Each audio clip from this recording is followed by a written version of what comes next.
Jai Hind everyone, welcome again to Patriotic IAS. Let's start our IAS PCSwala daily current affairs. Under that we will try to discuss in a detailed manner whatever the relevant area of the news and the editorial has been covered into the newspaper. So we have the 8 basic area where we will go into the detailed analysis. We will start with the India, a bridging power that has been discussed under our Rasina dialogue that is going into the Delhi. This is, we will see the perspective of our external affairs minister, so it will be under the international relationship means perspective. Okay, then we will study this ASA workers, how they are facing the overworked, under paid, and how they are facing different other issue on their health and other areas. So it will be under GS paper 2 governance area means perspective. Then we will study this Gunia worm disease, how we are going to eradicate, what are the basics behind that, GS paper 3. Mainly it will be the prelims specific. Okay.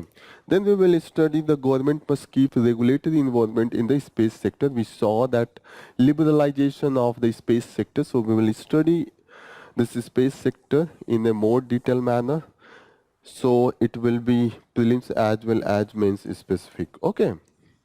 Then we will study this tough word, the beacon of the UK-India strategy tie. So that is the perspective of the chief of the army from the UK, and we will study how the India-UK are have the convergence. So international relations and mains specific will be the discussion. Then we will study this Agniveer, how it is proceeding, what are the changes we needed, and how the feedback has been there. So GS paper 3 international relation defense area. After that we will study this do we need a regional branch of Supreme Court, and so it will be polity section mains perspective, and in the last we will study the EU multi sweeping force labor. Okay, so this will be also the part of our discussion with respect to international relation and prelims and mains specific. So let's start with the front page. So we will start with the front page. The front page is with respect to the Raisina dialogue that is going on in the Delhi, and it is being held by, it is being under the leadership of the India and Indian External Affairs Ministry and the Observer Research Foundation, that is Observer Research Foundation, that is the arranging all this arrangement. Okay, so you should know, and in this our external affairs minister has said that India a bridging power means if there is the two superpower or two different powers, India is creating the bridge so that they can meet, they can have the common ground. And yes, he has said that India believe in the multilateralism. So multilateralism is that there is the more than one countries they are there, and we are resolving the issue. For example, India started this multilateralism just after the independence. When we faced the war with the Pakistan in 1948, we approached UN so that this dispute can be resolved, but there is the misuse, and many of the nations, we as the innocent country, just we thought that yes, there will be the justice in UN, all the Western countries, and Russia will play a very fair role, but there was they consider the national interest. They said take the side by the Pakistan, and that's why they complicated the issue. So here he has mentioned that yes, we just trusted multilateralism just after the independence, and under the Kashmir aggression we approached to the UN, but yes, there was not justice. India didn't get the justice at this particular place. Okay, so you should know here we have seen that India is the Vishwamitra. The external affairs minister had mentioned that what is the Vishwamitra means we are the friend of all the countries, not only of the one countries. We have the good relation of the two adversaries. For example, we have a good relation with the Russia as well as the US. We have good relation with the Israel as well as the UAE, Saudi Arabia. So this shows that we are the Vishwamitra. We have the friend everywhere. We don't believe in the creating controversy and enmities.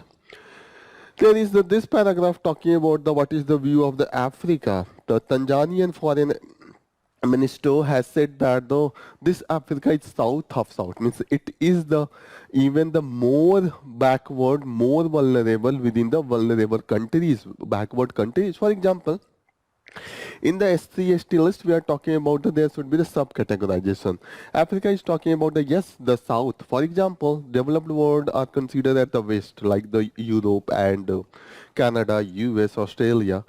And developing countries such as the India, Brazil, and Indonesia, African countries are considered as the south, and the developing countries, less developed country. Within the less developed country, the Africa situation is even the worse. Okay, and it's talking about that the word shows the hypocrisy and the double standard at the international level, and Africa cannot trust, and it has faced the global economic and political architecture is not fair for them. Okay.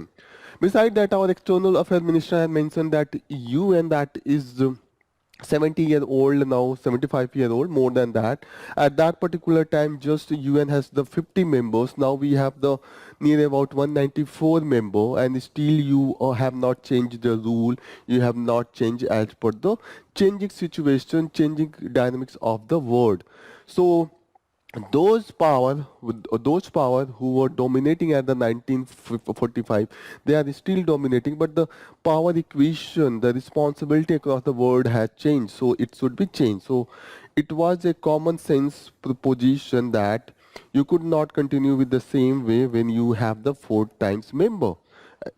That has been mentioned for the United Nations. So all this you can remember, and whenever you are going to write your answer for the mains, please remember that what is the stand of India in the multilateralism, what is the stand of the African country, what is our view on the UN. So there could be the many further points. Next important news is with respect to the former Jammu and Kashmir Governor Satyapal Malik cries foul as CBI searches his premise. So this is a bit political news. We will not go in the detail of that. This is going on. Opposition has said that yes, due to the his stand against the BJP and the Prime Minister, CBI and ED is being used to thrash him. Next important news, this scene is given, and it is the army operation. They are practicing, demonstrating their operational capability into the Radhanagar beach in the Andaman Nicobar. Okay, and this Andaman Nicobar command is an integrated tie service command of the armed forces based on the Port Blair. So you should know that the capital of the Andaman Nicobar is the Port Blair, and you should locate the location of this beach, Radhanagar beach. This is in the Swaraj Dweep. Recently it was named at the Swaraj. Okay, so this is the location. You can see Radhanagar beach here. Overall, you should see the overall location of Andaman Nicobar. This is the Andaman Nicobar. Okay, little Andaman is here. Port Blair, this is here. This is the capital of Andaman Nicobar. Okay, so I hope you are clear with the location. Let me see. There is the Andaman Sea, Bay of Bengal, and this link is connected to here with the Indonesia. Here the Malacca Strait, that is very important. Here a large proportion share of the world trade go through this, and this is the vulnerability point of the China, because this is controlled by the US. This is the things you should remember. Next important news is with respect to the Gulmarg, and what is going on. The Khelo India winter game is going on too. So please remember, and this is going into the Kongduri area. This is the 4th India winter game. Okay, so please remember that is more than sufficient. Let's 4th Khelo India winter game held in which of the following cities? Simla, Gulmarg, Leh, Kedarnath Valley. Please attempt this question and answer into the statement comment area, and we will discuss all this question in our Furious 5 session. Just you should attempt the question. After the session, we will upload the Furious 5 session where we will discuss all these questions. So this is the question. The next question. Radhanagar beach in the Andaman and Nicobar Island is located in A. Little Andaman, Lakshmanpur, Swaraj Dweep, Maya Bandar. Please answer into the comment section. Okay. Next important news that we will take is the India to open diplomatic mission into the Albania capital. So you should remember that where this Albania is that, and the capital of this Albania is Tirana. So we are going to open our embassy into the Tirana. Okay. So the foreign affairs minister of the Albania is in the Delhi into the Raisina dialogue, and he has mentioned that yes, Albania can also play a very critical role into the development of the relationship of the India with the EU, because after the Greece, its location could also be entry point. So just let's see the location of Albania. This is the Albania. This is the Greece. After the Greece, it is the Albania. You should also know the near about sea, Ionian Sea here, Adriatic Sea, it is here. So this is the Italy. Okay. So Greece, North Macedonia, Kosovo. Kosovo was in the news because it has become the last European country, recent European countries that has been become the part of the Schengen area that give the visa-free access to the Europe. Okay. Montenegro is here, Serbia is here. Serbia, this Kosovo was the part of the Serbia. Recently it got out separated from the Serbia, and Russia and China opposed this separation.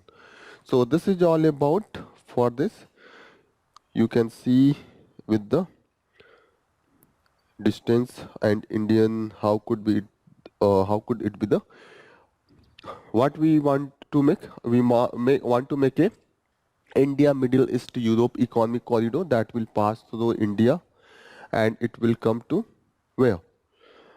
It will come to the UAE, and after UAE, Saudi Arabia, and by Saudi Arabia you are getting to the this Israel. Half here port is here, and half here to the Greece, and Greece to the this Europe. So yes, Albania could be a very crucial point to establish a good relation with the Europe. Next important news is with respect to the ASA workers. The women of ASA overworked, underpaid, and on the edge of breakdown. So this is the case of the ASA workers, how they are facing different hurdle. They have the double burden of the domestic chores as well as running around the community, and also they provide the health services at the very ground level. So they have the issue facing of the improper nutrition, inadequate sleep, and deprioritization of their own health. They are serving the other, but they are facing their own health issue because they don't have sufficient time or the money or expenditure that they can be. And we have seen that the media malnutrition and non-communicable disease that is prevalent in these ASA workers. So let's see that there is the famous quotation into the Chhattisgarh that सुख में सब है दुख में mitanin. Mitanins means the women, a lady friend to each other, the friendly relation between the two women. Mitanin, जैसे meet is the for the two male friend, mitanins is for the this. So it means that everyone is there in the time of the joy, but in the sorrow there is only mitanins. So they were advocate of the resource deficient communities, friendly face of the distant health system, and agent of both change and care work. These are the for the ASA workers. They work at the ground level. They are working for those community who are not who don't have the access to the health or the food nutrition, they provide all these things for them and their children. But the thing is that every ASA locks the triple shift. What is the triple shift? They have to work at the home, they work at to the community, they go house to house, and after that they come at to the health center and they provide the health care as well. So here, but they overwork their payment is very low. In many of the state, it is not fixed. Sometimes it is 5,000. Mostly it's go to the 15,000, not more than that. Even their salary are delayed. Okay, so, their salary is delayed many times. The salary is 5 to 15, and yes, their salary is not fixed. It is delayed. Here it has mentioned. Okay. This export place ASA triple burden along the axis of the power inequality. The power inequality, they are the women, so they face the gender issue. They mostly many of them are from the lower caste, so the caste discrimination and informal economy intersect means this ASA worker are under not under the organized sector because their money they don't get this. Provident fund services, other thing. Okay, so that's why this is the informal economy intersect. Okay, there is an economic, physical, and psychological violence embedded because if they cannot refuse to assign value to their labor, and many a times when they refuse to provide the care services, they are given the threat that they could lose the job as well. What the provision recently we have seen that has been provided. Recently we saw in the interim government, our finance minister announced that now the ASA worker they will be brought under the Ayushman Bharat scheme, and in 2018 this Ministry of the Health and Family Welfare approved that ASA worker they will benefit the package provided coverage for the accident, death and disability. So this is the thing that has been recently provided for the safeguarding ASA workers. Okay. We have seen continuous the agitation for the wage highs, and what are their demand? The fixed honorarium. They want stipulated work hours and access to the maternity leave and pension. This is the demand, and we have seen that continuous agitation in the Maharashtra, Andhra Pradesh, Karnataka, all these states are facing. Okay, so this is all about for the this ASA worker. Here it has mentioned they cannot deny the care services because they face the issue of the job loss.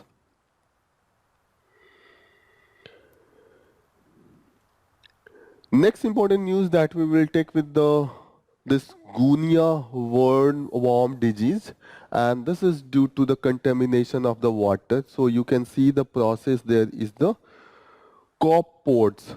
Copepods, their larvae enter into the water, and when the human drink this water, this larva reach to the stomach and instantino place, and here this larva further fertilized and it's grow, and this result into the lesion and blister into the your lower limb, maybe it could be the leg or your foot, and here this larva develop into the this emerging female worm, and this worm is even the 1 meter long. 1 meter means this. Let me show you the picture of this worm. So the good news is that we are about to, this is the copepod, this live in the water and they produce their larva, and this result into this disease of the gunia worm. Okay, you can see this, you shouldn't confuse with the prawn. Prawn is different, this copepod is different. Okay, so this is the length of this worm, that is the length. So you can see this is So now the good thing is that we are able to eradicate, because now we have only 6 cases in the 2003. We started this program under the WHO by the providing the sanitation and clean water, and by that we have reduced near about 35 lakh cases was there in 1980, and now it has reduced to the so less. Okay. So here it has mentioned that despite this this disease just need to clean water for the prevention, but you can see that clean water is so much luxury that many people do not get, and lakhs of people were suffering from this disease. Okay, so here it has given that humankind has reached the moon, and the eradication of smallpox, that was the achievement of the 1960s. After that we are reaching the eradication. We have gone for the so many development into the space exploration, but in the disease eradication only we, after the smallpox, we have gone for the this gunia worm disease, that is we are going to eradicate. This is just second. Okay, so here it is giving that yes, it manifests as a painful skin lesion as the adult worm, sometimes up to the a meter long. I show you that their length is very high. Okay. More than 90% of gunia worm infection manifest the legs and the feet, mainly into the lower portion of your limb. Okay. So this open sore left by this its exit also susceptible to the secondary infection. Those blister here, there could be the other infection even after the we are rid of this worm, gunia worm. Okay. So here relationship between the poverty and illness, that the lack of the access to the drinking water, that result into this. Okay. This is affected area of water which prompt the worm to emerge and release hundreds of thousands of the larvae, potentially contaminating the communal water source and perpetuating the infection cycle. Because whenever this you enter your leg that infected by this gunia disease, worm disease, there will be the release of the worm larva into the water. Again it will go to the recycling process, it's come to our drinking water, and again this enter into our body, stomach, and intestine, and after that there will be the more causes of this larva. But yes, now we are about to eradicate. This is good thing.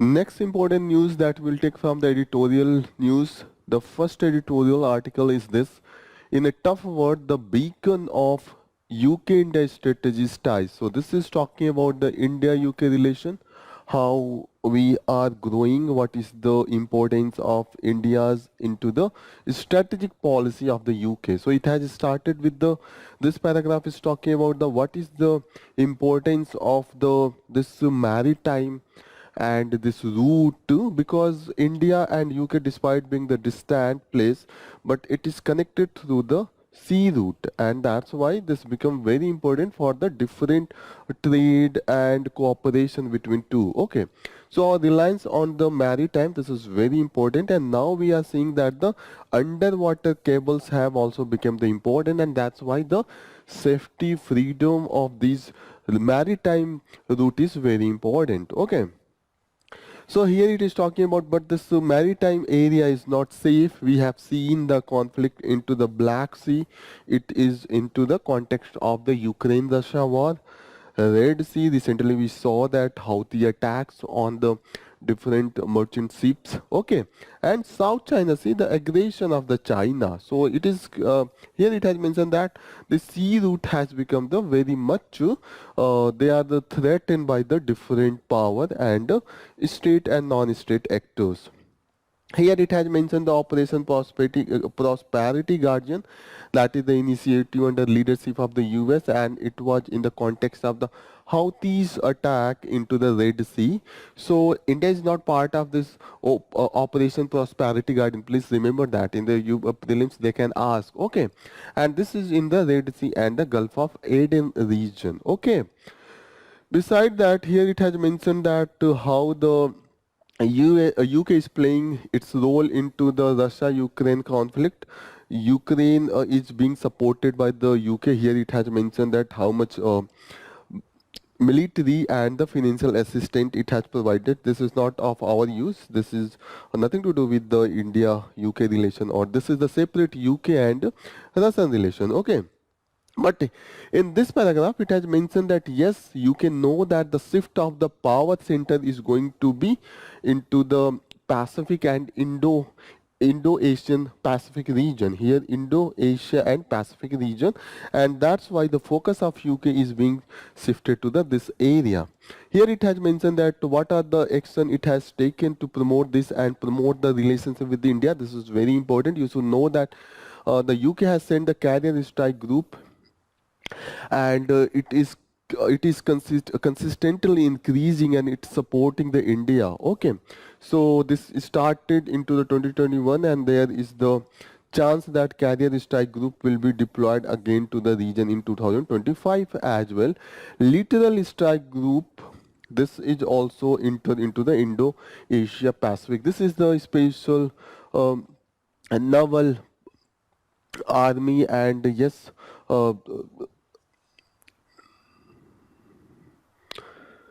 this shows this naval power of the UK.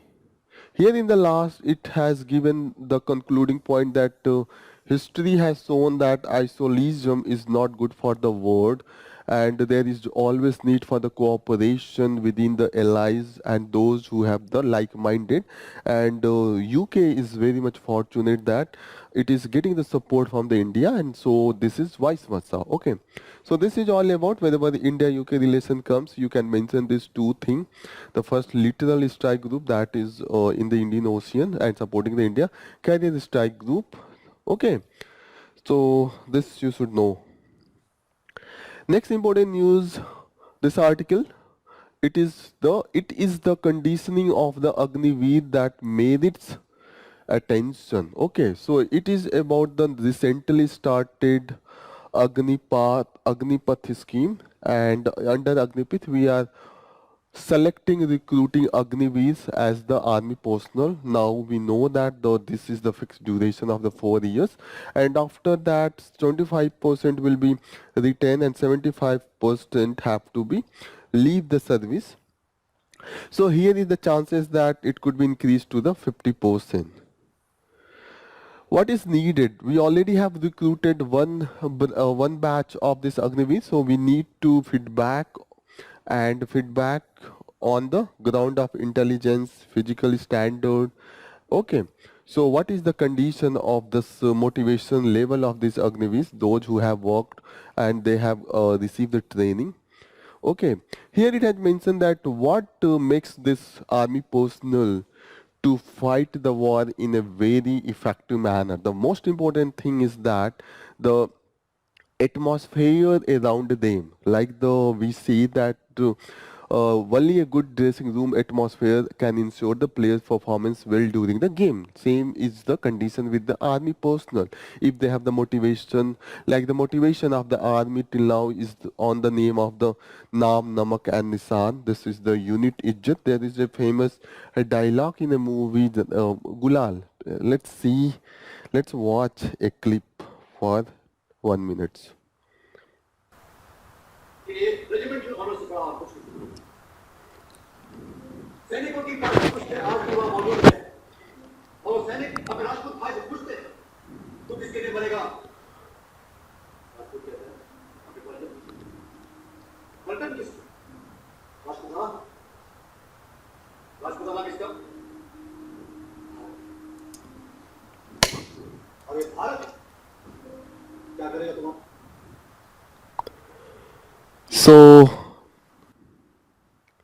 So this shows that what is the main motivation of the army person, because they fight for their naam, namak and nisan, the ijjat, the pride for their from the regiment they comes. Okay, so regimental honor is still the highest priority for the army personnel. So yes, we need to bring this by the discipline, continuous skilling, continuous training. Okay. So here it has mentioned that whenever there is the fight, the soldiers, how the soldiers persist, because you see that yes, there is the comrade soldier fighting with me with the same enthusiasm, and that's why they continued the fighting in the battlefield. So this is very important for the any of the warriors. Okay. So what the government need? Government should consider the introducing a test of psychology as a part of the recruitment process. This is important. So you can mention in your conclusion. Next important news that we are going to take is from the editorial. The first editorial, it is talking about the government must keep the regulatory involvement of the space sector. As we saw in the student news, the government has opened the this FDI into the space sector. So you should know that there is the phase and graded liberalization. 100% is not in the all cases. 100% is the manufacturing of the component and the system subsystem for the satellite ground segment and the user segment. So it is the component, please remember, not the whole satellite system. In the whole of the satellite system, 74%, and remaining, if you want to more than 70%, you have to go through the government route. It means that you have to take permission from the government. Okay. And it is only 49% into the launch vehicle, space ports and their corresponding system. They are the very crucial, and that's why we do not, you cannot give more than that, because this launch system, this is spaceport, that is the commanding area. Okay, already we are taking the satellites and the component, but the launch system totally we cannot give. If you are going to uh, invest more than 49%, you need to take the permission from the government. Government will analyze, they will scrutinize whether you are this particular company is safe or not, then they will enhance. Okay, already we started this space sector for the private players. From the 2020 itself, we provided first the guideline, geospatial guideline, and after that we brought the Indian space policy, and then we brought the body to regulate it. The name of that body is the InSpace. The full form of InSpace is the Indian Space Promotion and Authorization Center. Okay, and recently we saw that we have changed the Telecommunication Act as well, and we have brought so many change for the from the licensing to the authorization into the this Telecommunication Act. Okay, what should be the logical next step? What we need to bring this private space flight operators, technology developers, and application designers to the national space economy, so that the gap is the gap of the investment and capital formation that was there, that can be bridged. Okay, decision gives India ability to take the advantage of less vitiated foreign ties to catch up with the China's more advanced position as the space power. So here we will, if there will be the bridging of the gap of the investment, we can compete with the China, because China have a large pocket for the investment. Okay. So here it has mentioned that what is the startup investment already there into the space sector, and adopting civilian technology for the military use, as we have seen in the case of the China and the US. This could be under the Indian consideration as well. Who is the chairman of the InSpace? Please remember, it is the Pawan Goenka. Okay, what is needed in the last? In the conclusion, it has maintained that you have opened for the private sector, but there should not be the official red tapeism in this, or the delay in the giving the clear lanes, and increase public support and ease Indian companies ability to access the foreign market. So all this should be the consideration. This is the concluding point. Next editorial is with respect to the what is going in the Russia. There is the death of the Alexei Navalny. He was opposing the Putin's regime, as we know that there is the authoritarian tendency, and it shows that yes, they are not ready to accept any of the opposition. Putin is not ready to accept any of the opposition. We saw that this Navalny was already poisoned in 2020, and he was cared in the Germany. After that, he returned. He showed his courage despite the threat of the death. He came back, and yes, he faced the ultimate sacrifice of the death. Okay. The good thing is that we see the encouragement from the his wife Yulia Navalnaya. Okay, and she's vowed to continue the fight of his her husband. Okay, so here it shows that yes, so Russia has seen such a dictatorship and authoritarianism, and this is not good because we saw that this authoritarianism that resulted into the disintegration of the USSR 1991, and yes, such authoritarian tendency is not good for the further future progress into the Russia. Next important news that we'll going to take is from the this should India have the regional benches of the Supreme Court? So as per the Article 130 of the Constitution, the Supreme Court Justice, Chief Justice of the Supreme Court has the power to make regional branches in India with the consultation of the President. So let's see that one Article 130. So just give me 1 minute. Yes, so here 130 is talking about the Supreme Court shall sit in the Delhi and other places that is talking about the branches, other branches, and these branches should be decided by the Chief Justice of India and after the approval of the President. So please remember, and under that there is always debate that yes, do we need a regional branch because reaching Delhi from the those districts that has a large distance. For example, if a person is in the Tamil Nadu, if he think to go into the Supreme Court, it becomes very difficult for him to think. If there is the regional branch in the Bangalore or the Chennai or the Thiruvananthapuram, anywhere, then it will be easy to reach. But the people we have seen that those who are living around the Delhi, they are going for the more cases in the Supreme Court. So this shows a biasness as per the critic of the not opening of the regional branches. So here we have seen that the Parliamentary Standing Committee on the Personal, Public and Grievance Law and Justice, they have allowed approved for the this recommendation for the regional branches. Okay, but we have seen that there is always a position from the Supreme Court for the this regional branches. So there is the interview of the two of the Supreme Court judges that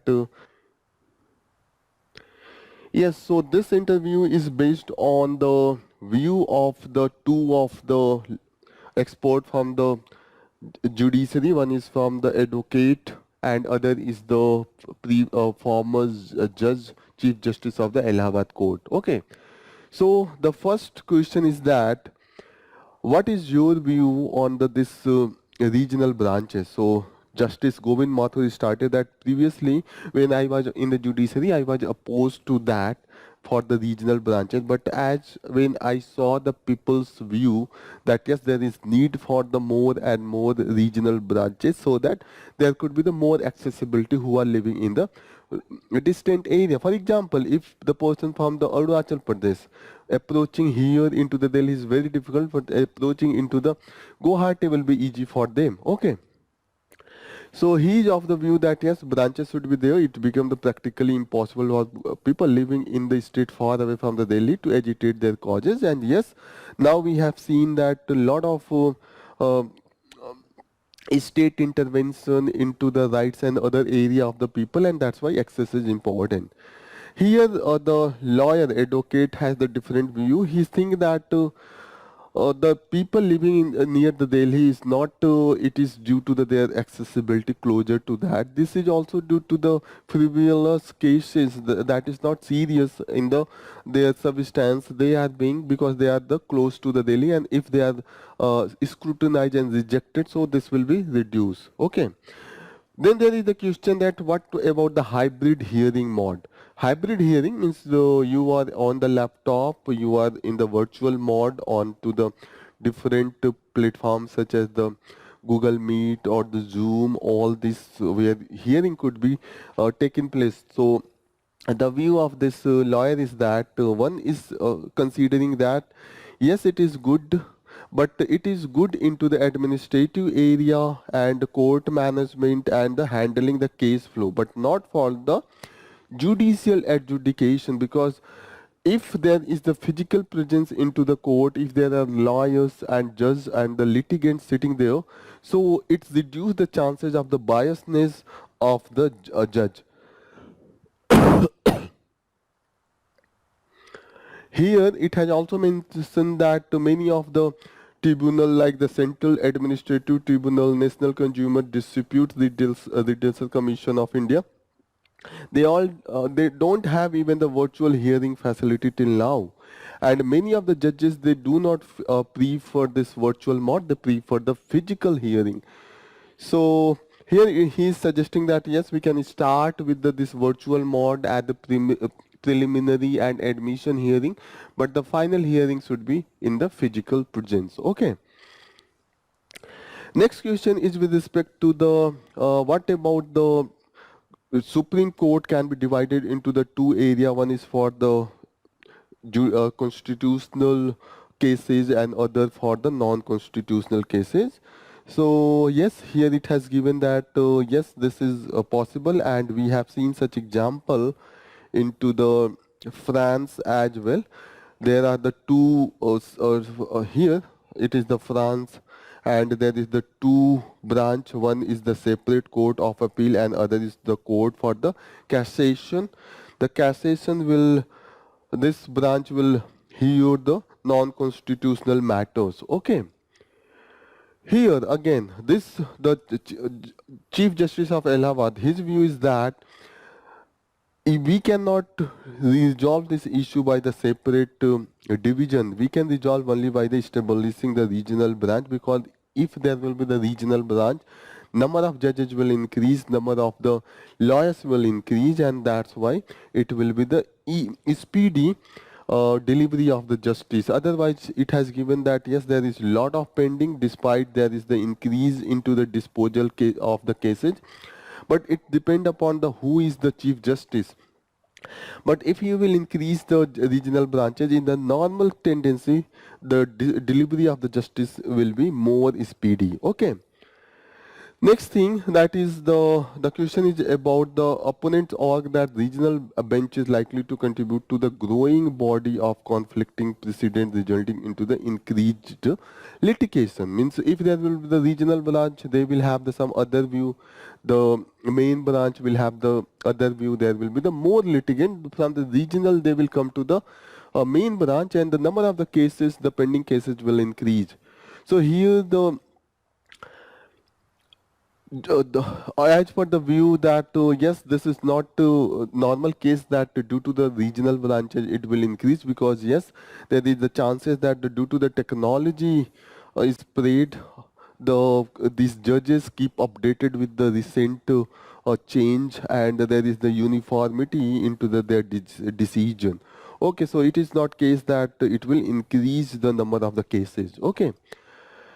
Here the question is that do you think lawyers who cannot afford relocate into Delhi are disproportionately impacted by the location of the Supreme Court? So of the view is that yes, those who are distant places, those lawyers, they cannot afford to be in the Delhi for their litigation, and yes, by bringing the more branches, it will be bring the robust Supreme Court bars as well as the regional level. For example, it has given example of the Tis Hazari court that was divided into the different district courts, and it has been more effective, like the district court at the Saket, Rohini and Kakarduma. So all that has been flourished in a better manner.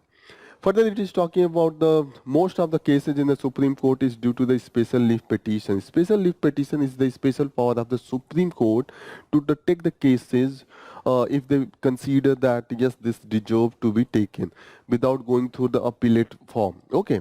For example, most of the cases except of the original jurisdiction, they have to go through the district court, lower court, district court, high court, then the for the Supreme Court. But special leave petition, if Supreme Court think that this has needs some the constitutional opinion, or this is very important for the public, so they can take. So Here it has mentioned that this all these powers should be taken, kept, retained by the Supreme Court, and it helped the Supreme Court for the implementing the justice into the society and preventing the state encroachment and crossing the limit of its jurisdiction and the power. So this is all about. Next important news that we will take is this EU mulls sweeping forced labor. So this is related to the Chinese forced labor. For example, if there is any of the human right violation, different countries of the developed world such as the EU, USA, Canada, they do not allow the product from these regions, and as there is the allegation for the China that they are torturing their minorities such as the Uyghur, they belong from the Xinjiang region of the China. They are the tribal. They belong from the Turkic sect, and they are the Muslims. Okay, so they demand for the separate sovereign region in the China, and that's why China always go for the torturing these tribe. And whenever there is the internment camp, there they force them to do free labor. So all this thing is there. So there is the allegation, and yes, when the US get the any of the chance against the China, so it's uses, and yes, it came with the Uyghur Forced Labor Prevention Act. So please remember that this Uyghur Forced Labor Prevention Act is from the USA. Don't confuse with the, it is with the China. It was passed into the USA, so prevent any of the product that is coming from the China that has been used the forced labor, and directly they have brought this Xinjiang related import directly against this act. Okay, so we have seen this what the in 2021 this act was passed, and it was to penalize the domestic firm for the human right violation. Okay, and including the torture, arbitrary detention and forced labor. Okay, so there is the 10 lakh of the Uyghur Muslim, and this is the northwestern region of the China. So let's see that in the map, this Uyghur region. So this is the Xinjiang province, and this is the region that is mainly dominated by the Uyghur. And here we have seen such activity by the China.